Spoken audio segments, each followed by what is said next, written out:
Y'all ready to be history? Get started. Welcome. Hi. Hello, everyone. To the Pro Audio Suite. These guys are professional. They're motivated. Thanks to Tribooth, the best vocal booth for home or on-the-road voice recording.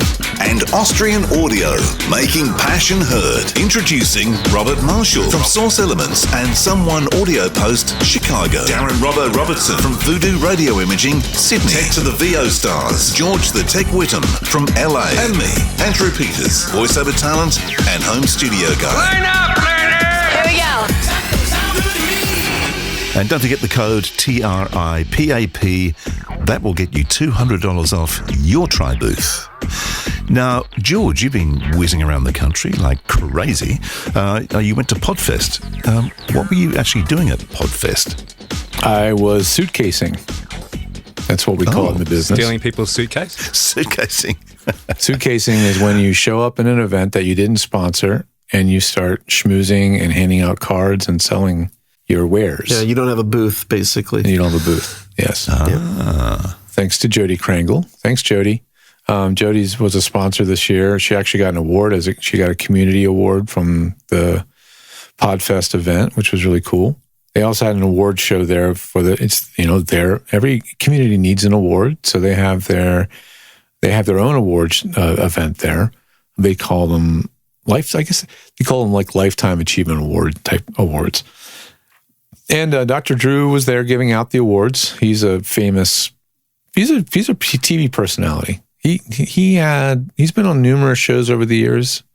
He's kind of shilling stuff a little bit, isn't he? You see him on diet fad stuff, and so here's the deal. The podcasting community is an interesting one, right? So it's a mixture of a lot of solopreneurs, right?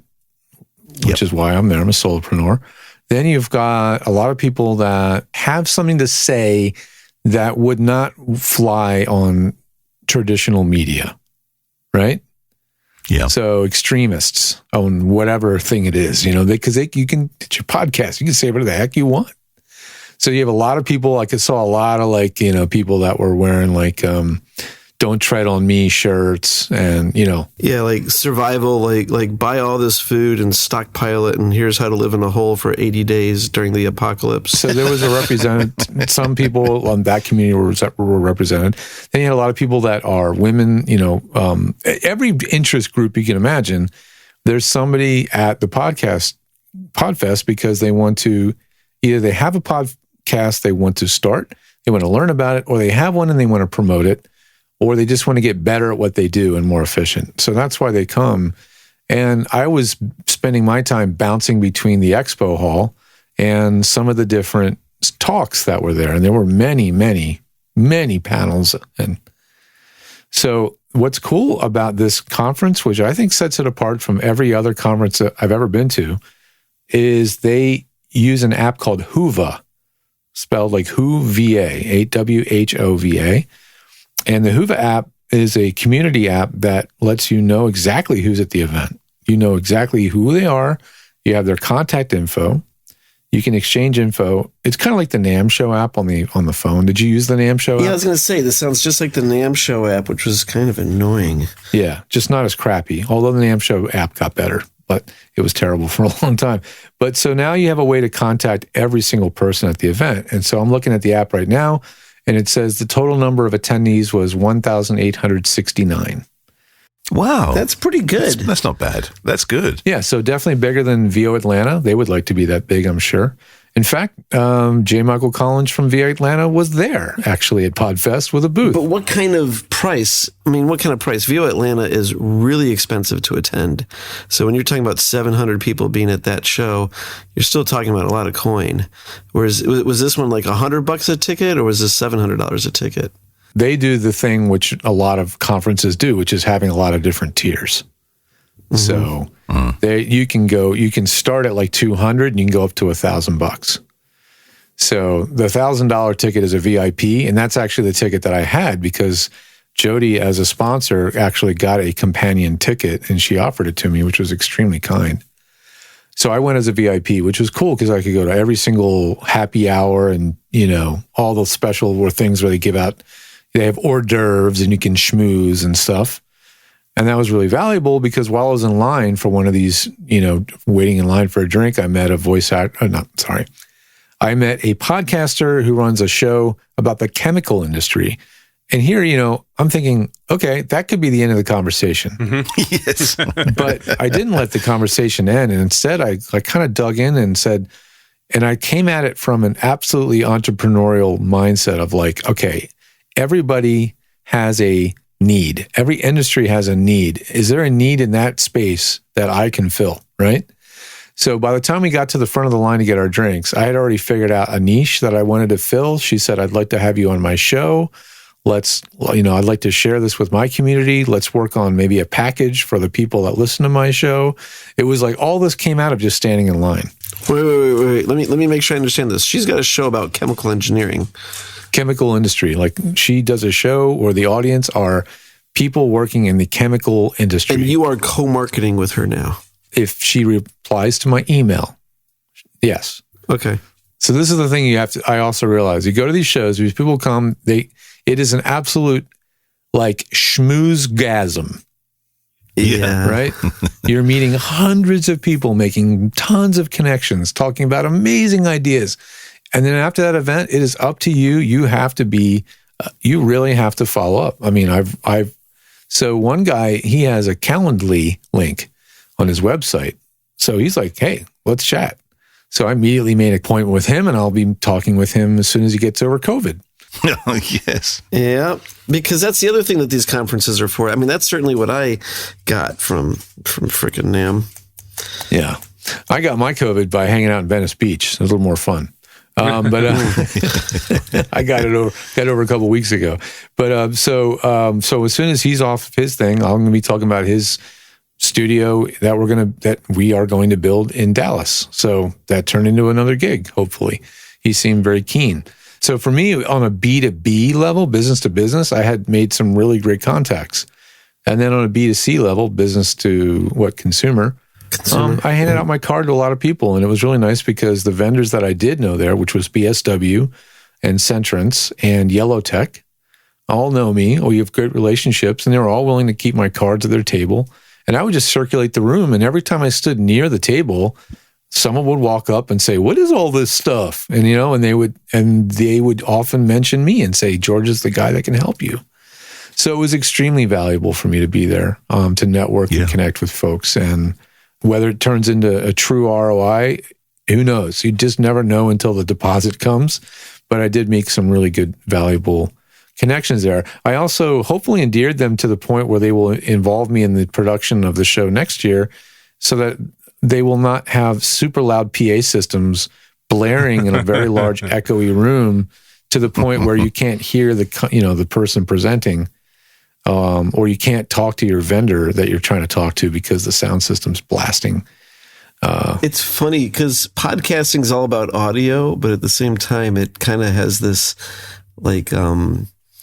it's just such a broad demographic because everyone is really like, I just want to have the podcast done. I'm not really about the process of podcasting. I just want it to be good.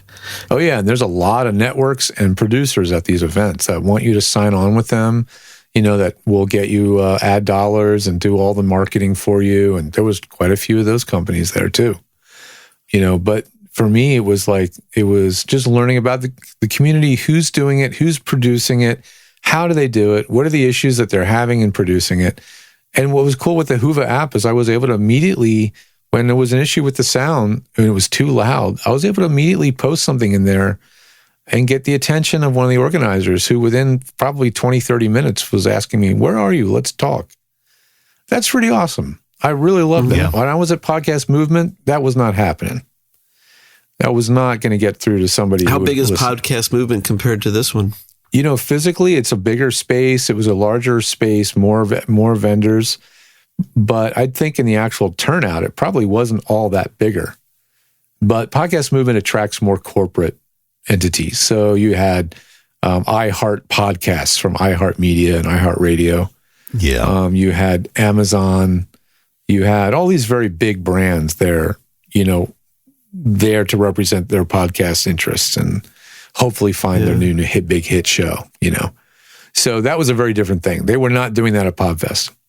So were these big companies that you're talking about, but they were looking for podcasts to put on their platforms. Is that correct? At Podcast Movement, yeah. They're there to schmooze with their big sellers, their big shows. They had what you would expect. They had beautiful sets with couches and, they spent some big time money big dollars, to be there. yeah. And Podfest wasn't like that at all. Podfest felt a lot more like a voiceover convention with a smaller expo hall. And as Jody told me before, it's much more grassroots and more friendly. Do they both have like an educational thing? Tons and tons of education. Like the one gentleman I'm going to work with named Larry Roberts, he had a 30-minute thing on how to write your next book using ChatGPT. And it was an absolute paint by numbers. This is exactly how I did mine. Just do it like this, and you can have a 200-page bound book in about a week. Right? I mean, literally. Wow. So I'm like, dude, I want that PDF. And he said, here, scan this QR code, download the PDF, right? So I'm going to use that because I have been gathering my own knowledge with my own custom language model to create my own chatbot. So now I actually have all the content that I would need to make a book. And that's the thing that's kept me from wanting to do a book, because the research and the time to compose a book is eternity in the pre-ChatGPT AI era. But now I can very, very quickly outline a book and write the chapters with the help of a language, a ChatGPT. And the beauty of it is it's my own knowledge. I'm not scraping from anybody else. So that was a really cool revelation. So there was a lot to learn there. I wonder if we could, sort of ingest our podcasts that we've been doing for the last 5 years. Of course. And then write a book from that. Absolutely. Could be interesting. Yeah, I mean, it is frighteningly simple to do it. I mean, it is crazy easy. I could do it in 2 days.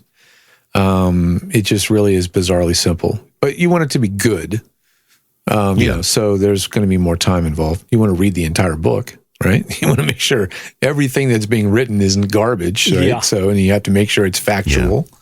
So there's time involved, but still, yeah, it wouldn't be that hard because we have 6 or 7 years worth of content on YouTube. Yeah. All that content is easily scrapable. You create a sitemap from all that content and you load the sitemap into a chatbot utility and you're done. I mean, that's how easy it is to build a chatbot from any content. But where are you getting your initial chatbot from? Like, where's the infant AI Robert that I can go put on a server and start freaking feeding it like Fargois? Oh, what's the service I'm using? Yeah, for that. Wouldn't you like to know? Yeah. No. Well, we would like to know because we'd like to write a book. But yeah. Yeah. Well, this isn't for a book, but for my own. I think if I was going to do a book, it'd be a colouring in book. Yeah. Yes, exactly. Dot to dot. For my custom ChatGPT, I'm using a thing called Custom GPT. That's actually what I'm using as a service to build my chatbot. And it's extremely user-friendly, and they have all the right tools. You have to be a little bit savvy, but it's you don't have to be knowledgeable about code. You don't have to be knowledgeable about a lot of things because they have a lot of good content on there on how to do it. You have to learn how to write a persona. Your persona is literally, how is your chatbot going to talk to people? Is it going to be mean and abusive? You can make it do that if you want. You can have it be abusive and angry. You can have it be overly effusive. You can have it be friendly. You can have it be way too verbose. You can tell it exactly how you want it to behave. So I've been working on my persona to make sure my chatbot is friendly, but still gives very direct information. And at the end, always plugs my business. That's how it works, You should give it a brief like most of the voiceover briefs that we get.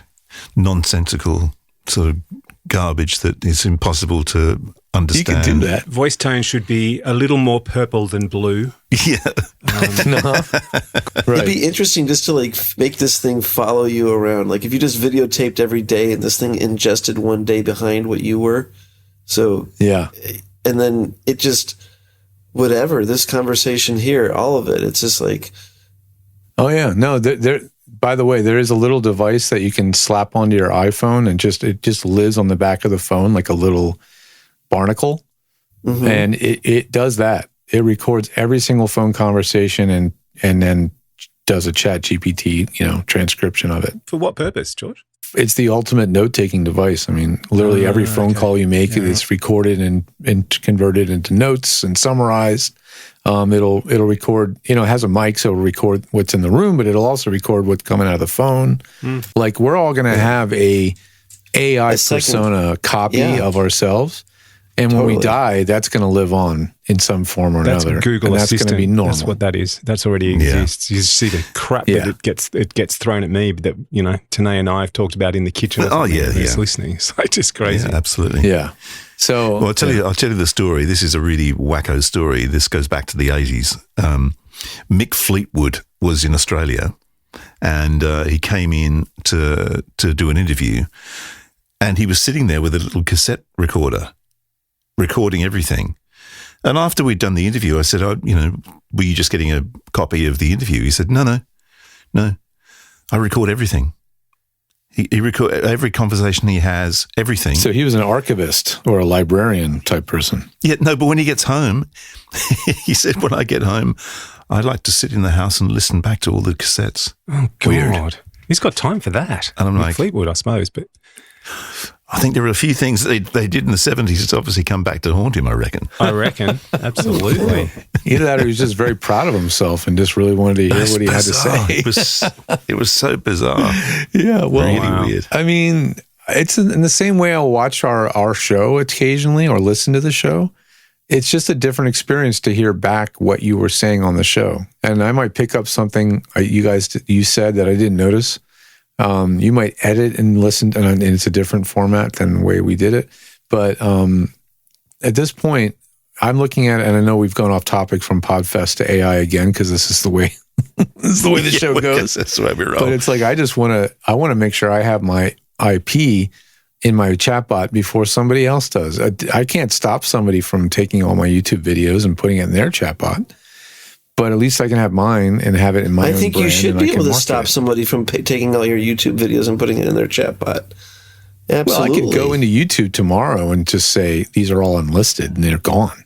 No, I know that. But even though you have your stuff up there on a platform where it's basically monetized, and that's one thing that you should be allowed to do, having someone ingest it, it's like still your ownership. They can ingest it, but they can't turn around a commercial chatbot. Well, they can. Well, yeah, this is why New York Times is suing ChatGPT. Right. That's literally how the year started out. That news story came out, and I was like, I can't afford to sue anybody. That's never going to happen. But the least I could do is at least have my chatbot and at least put it out there before somebody else does and market it. I mean, I figure that's the best that I can do. I can't stop anybody from stealing my content. There's unscrupulous people in the voiceover world who would do that, for sure. People that are just trying to make a buck and have content on their website. And people do it all the time anyway, just not to the scale of a chatbot, but that's going to be the thing of 2024 is making chatbots. So what there's going to be at some point, there's going to be lawyers or just like for instance, we had a commercial, and the producer was telling us that Ford sued the company. And I was like, why? And it turns out it wasn't really Ford. So essentially what they got sued for is the commercial had a cop in it, and the cop was sitting in a Crown Victoria, because that's like your cliche cop car, right? So next thing you know, Ford gets a letter from some lawyer that just says, I can get you $200,000, sign here. Yeah. Ford not CEO, some lower, who knows who, signs it. Next thing you know, the lawyer now has Ford behind him, and he goes and sues the director or the production company of the car for not getting a license to use their likeness of a car because it's so associated with police, and they extract $200,000 out of them. Wow. Okay. So Nice. same thing, Nice like people. some lawyer, some company's going to be there, and they're just going to go through and be like, oh crap, I can tell where this chatbot's been trained. Going to reach out to all the people that trained it. We're also going to be replacing the lawyers with AI. with a chatbot. Yeah. It'll be a chatbot. That's exactly right. There's going to be a chatbot that's going to go see where other chatbots were trained. And then when it catches them, it's going to go send a letter of cease and desist, and you're going to be like, untrain your chatbot, which I don't even know if you can do that. Oh yeah, yes you can. I can go into mine at any time and just say, take that out of the database, and it's gone. I can put an entire YouTube channel in my thing and go, I don't like. I've done it. I put a whole YouTube channel in my chatbot. I didn't like some of the answers it was giving, and I just took it back out again. Okay. So basically you'll get a cease and desist letter like that, like remove this content from your chatbot. Yep. And that's probably what's going to happen. Mm-hmm. So you listen to this show, and we will drivel on into AI land with no matter what the topic is. That's all, because that's where we're all going. Yes, it is true. The next stop is the outro. Well, that was fun. Is it over? The Pro Audio Suite, with thanks to Tribooth and Austrian Audio, recorded using Source Connect, edited by Andrew Peters and mixed by Voodoo Radio Imaging, with tech support from George The Tech Whittam. Don't forget to subscribe to the show and join in the conversation on our Facebook group. To leave a comment, suggest a topic, or just say g'day, drop us a note at our website, theproaudiosuite.com.